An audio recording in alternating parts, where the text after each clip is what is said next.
So nagsulay ko og tanong og sayote. Akong nabandayan, akong gibutang siya sa aning gitawag og coco liner. Napalit na ako sa Home Depot. Akong style sa pagpagamot niya is gibutangan na ako siya paper towel, then gi-submerge lang ako sa tubig. Gamay lang nga area sa gamay lang nga tubig o niya. Akong gibutang dayon siya aning mura bitag tig butanganan sa pot nga para dili mabasa nga na gani siya liquid underneath. See? Dayon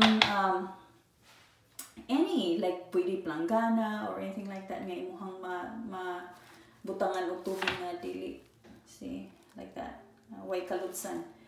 Dayon paper towel, then kani pwede ra gani mo gamit ka og like plastic bag nga mga lungag-lungag nga basta na like tubig nga madapatan sa imong sayote like sa area nga naa sa pinakailalim, pinakasampot. See like that?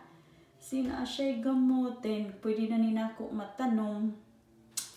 Then ingon na. So ako style, ako lang din siya gitabunan og garbage bag. Dayon akong gibutang sa like butang na ko sa gawas para mainitan siya. Then mga pila ka mga days, ayan na, nagkuan na din siya, naggamot. Mga nidagan siguro mga 10 days. Na, ayan na ako nabantayan nga, nigamot na siya. So, pag humanani nga mag-sprout na gani, makita na ako nga na yung mga dahon.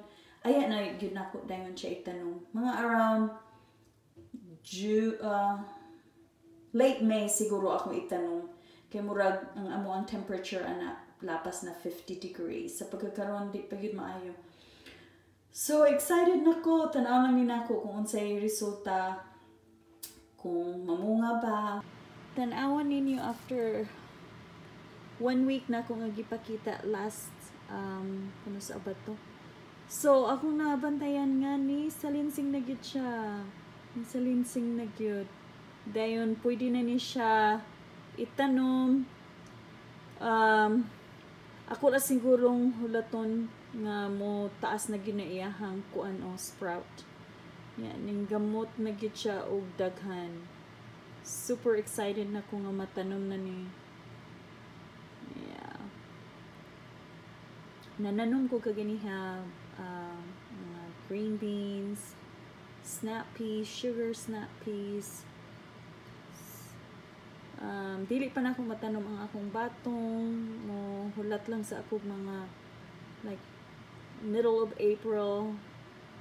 So, sa pagkakaroon ang what's the date na to? Dad, what's today's date? March 25th? I'm not sure. So muhulat sa akong mga middle of April para masiguro gyud nako nga akong batong mo tubo gyud. So excited na ko nga matanom na ni. Alright, thanks. So, yeah.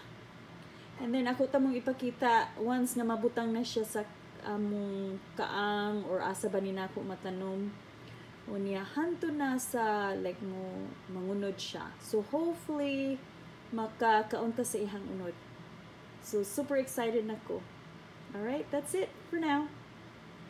Update, mao na ni ang hulagway sa ako ang sayote nga ako ang gipakita sa inyo ha.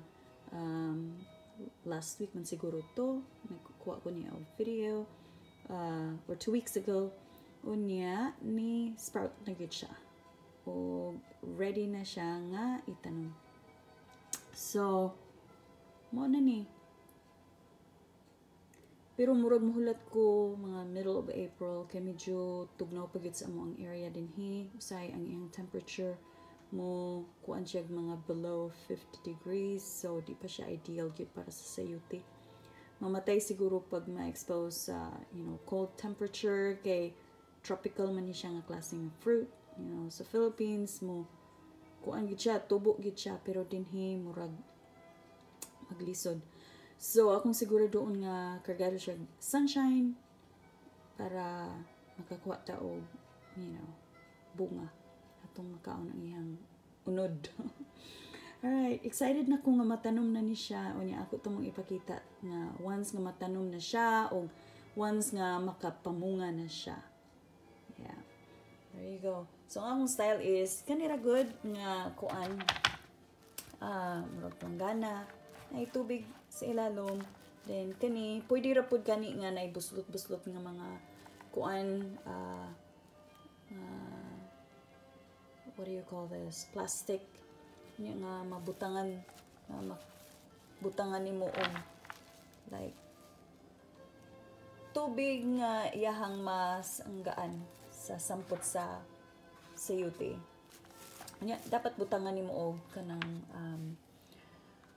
what do you call that? Napkin or paper towel, something like that, nga para na ay tubig nga ma-absorb din nga dili siya mamalhan.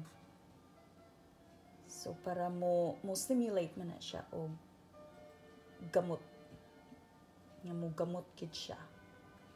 O niya, ang akong tabunan lang dayon. Then, i-expose sa adlaw. Nga mo, kuan na rin siya. Mo gamot. There you go. Alright, what is this thing? Okay. Alright, ako nang ita ng mga kuang sayute. So, here we go. Ready na yun siya.